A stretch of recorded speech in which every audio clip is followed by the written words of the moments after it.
اللہ کی آیتوں پہ میڈیٹیٹ کرتے تھے غار ہرا میں جا کے.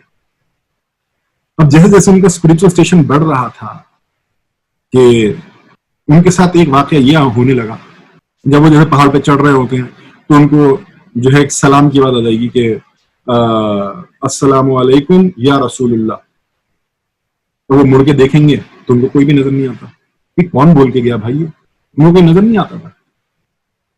آپ کوئی بولے کہ بھائی ہمارے ساتھ ہو جائے, ہم تو ڈر کے بھاگے وہاں سے کہ بھائی کس نے سلام کر دیا.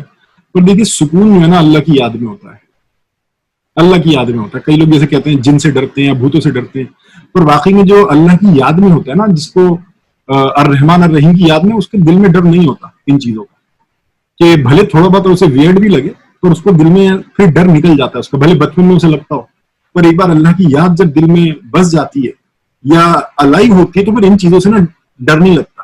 ان چیزوں سے کوئی آپ بھی ایکسپلین کر سکتے ہیں کہ اللہ کی یاد سے جڑے. اگر آپ کو ڈر لگتا ہے یار یہاں پہ جن ہے, یہاں پہ بھوت ہے, اس طرح سے اگر کچھ ڈر لگتا ہے, اللہ کی یاد سے جڑے اور دیکھیے آپ کو سکون ملے گا پھر اس سے, اور آپ کو ان چیزوں سے ڈر نہیں لگے گا. تو ہم تو ڈر کے بھاگ جائیں ورنہ کوئی نارمل آدمی, عام آدمی, اور جو اسپرچل مقاموں پہ چل رہا ہے اس کو ڈر نہیں لگتا ان چیزوں سے.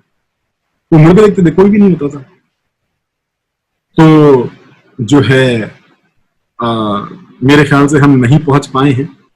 آگے کا جو واقعہ ہے وہ پہلی وحی کا ہے, اور میری نیت تھی کہ آج مجھے لگ رہا تھا میں کور کر لوں گا, پہلی 3 وحی کور کر لوں گا, انفیکٹ ایک نہیں 3. تو تھوڑا سا مس کیلکولیشن ہوا ہے, بٹ ٹھیک ہے, مس کیلکولیشن نہیں, مجھے لگ رہا تھا کہ میں کور کر لوں گا. تو بجائے اب میں جاؤں اقرا پہ, آئی تھنک میں یہاں رکتا ہوں, کیونکہ پھر ہم جو ہے ڈیٹیل میں نہیں جا پائیں گے پہلی وحی کے. پر سمجھیے ہم آلموسٹ اس پوائنٹ پہ آ گئے ہیں, ہم اسی پوائنٹ پہ کھڑے ہیں کہ اب اگلی جو بات ہوگی وہ پہلی وحی کی ہوگی, آپ صلی اللہ علیہ وسلم کو جو پہلی وحی نازل ہوئی انشاءاللہ. تو میرے خیال سے اس کو ہم کل بہتر ہوگا کہ اگر ہم کل پک کریں.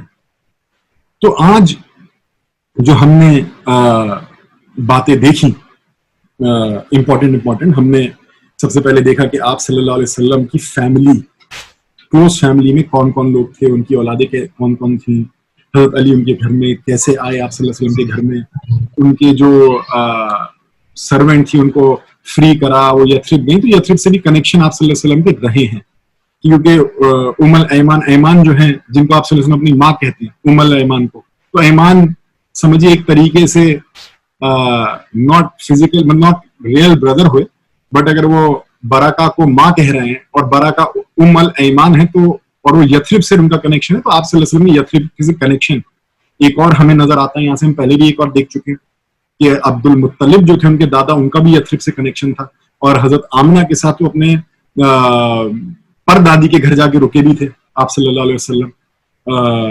تو ہم یہ کنیکشن ہم دیکھ چکے ہیں یثرب کے. ہم نے اور کیا دیکھا, ہم نے حضرت زید کا ڈیٹیل میں دیکھا کہ حضرت زید کا بیک گراؤنڈ کیا ہے. حضرت زید بھی امپورٹنٹ کیریکٹر ہیں آپ صلی اللہ علیہ وسلم کی سیرت میں, اور ان قرآن میں کچھ آیتیں ان سے ریلیٹڈ بھی اتری حضرت زید سے ریلیٹڈ.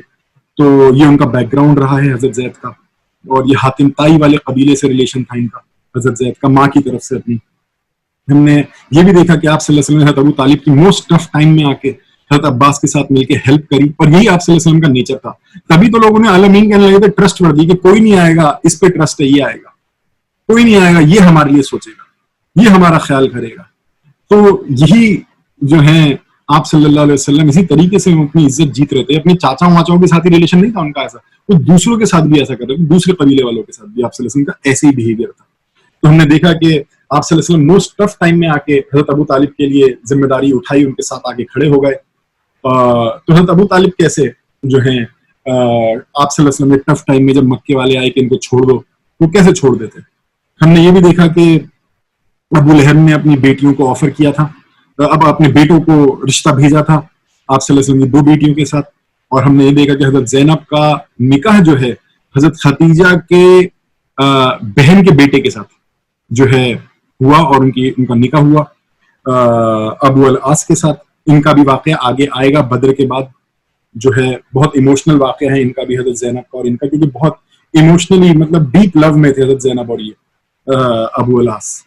تو ان کا بھی آئے گا بہت ایموشنل ٹچی ایسپیکٹس آئیں گے حضرت زینب کے اور ابو العاص سے ریلیٹڈ آگے جا کے آپ صلی اللہ علیہ وسلم کی لائف میں. ہم نے کعبے کو پھر سے بلڈ ہوتے ہوئے ہم نے قصہ دیکھا کہ کعبہ کو کیوں بلڈ کرنے کی ضرورت ہوئی, کعبہ بنا چھت کا تھا, بلڈ کرنے کی کیوں ضرورت پڑی, اور لوگ ڈر رہے تھے اور اللہ نے نیت قبول کری. اور بہت ہی کروشل موقع پہ جب پھر سے کعبے کو بنانے میں لوگ جو ہے ایک دوسرے کا خون بہانے کے پوائنٹ پہ آ گئے تھے, آپ صلی اللہ علیہ وسلم نے آ کے بہت ہی بیوٹیفل طریقے سے جو ہے انہوں نے یہ نہیں کرا کہ سب سے زیادہ آدمی کس قبیلے کے ہیں, سب سے زیادہ پاورفل کون ہے, سب سے زیادہ امیر کون ہے, وہ لگائے گا. انہوں نے اس طریقے سے نہیں کیا. انہوں نے بہت ہی اچھے طریقے سے, کوئی کمزور ہے کوئی پاورفل ہے, سب کو ایک مقام پہ آگے کہ آؤ ہم سب مل کے ایک چادر اٹھائیں. آؤ, چاہے کوئی کمزور ہے, کوئی کم نمبرز میں, کوئی زیادہ نمبر, کوئی میجورٹی میں, کوئی مائنورٹی میں, آؤ ہم سب مل کے جو ہے ایک کام کرتے ہیں. تو اسی طریقے سے پیس آتا ہے. تو ہم نے یہ چیز بھی دیکھی, اور ہم نے لاسٹ پوائنٹ یہ دیکھا کہ آپ صلی اللہ علیہ وسلم کے اسپرچل ایکسپیرینسز کیسے ہونے لگے تھے, اور وہ میڈیٹیٹ کرتے تھے غاروں میں جا کے.